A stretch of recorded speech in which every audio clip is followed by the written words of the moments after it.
remember leaning against the doorway and saying, I had an interesting conversation with Rudy, Mark. Sounds like we're going to go to the Capitol.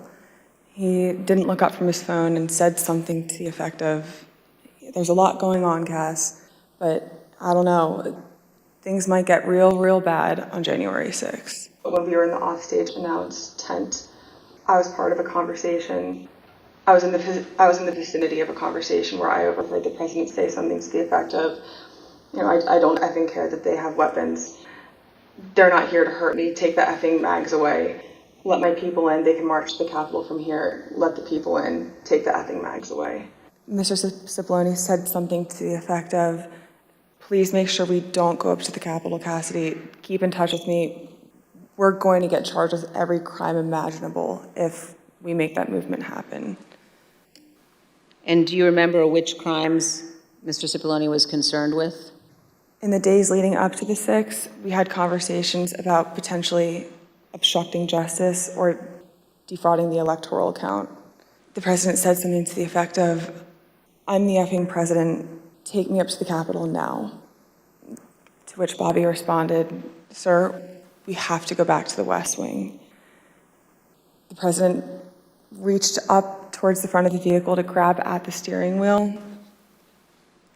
Mr. Engel grabbed his arm, said, sir, you need to take your hand off the steering wheel. We're going back to the West Wing. We're not going to the Capitol. Mr. Trump then used his free hand to lunge towards Bobby Engel. And when Mr. Renato had recounted this story to me, he had motioned towards his clavicles. I remember Pat saying something to the effect of, Mark, we need to do something more. They're literally calling for the vice president to be effing hung. And Mark had responded something to the effect of, you heard him, Pat. He thinks Mike deserves it. He doesn't think they're doing anything wrong.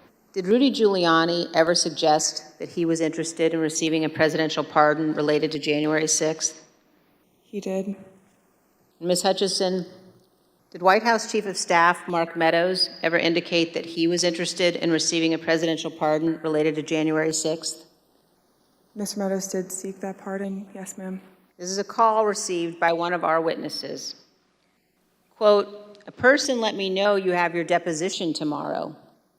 He wants me to let you know he's thinking about you. He knows you're loyal and you're going to do the right thing when you go in for your deposition. I think most Americans know that attempting to influence witnesses to testify untruthfully presents very serious concerns.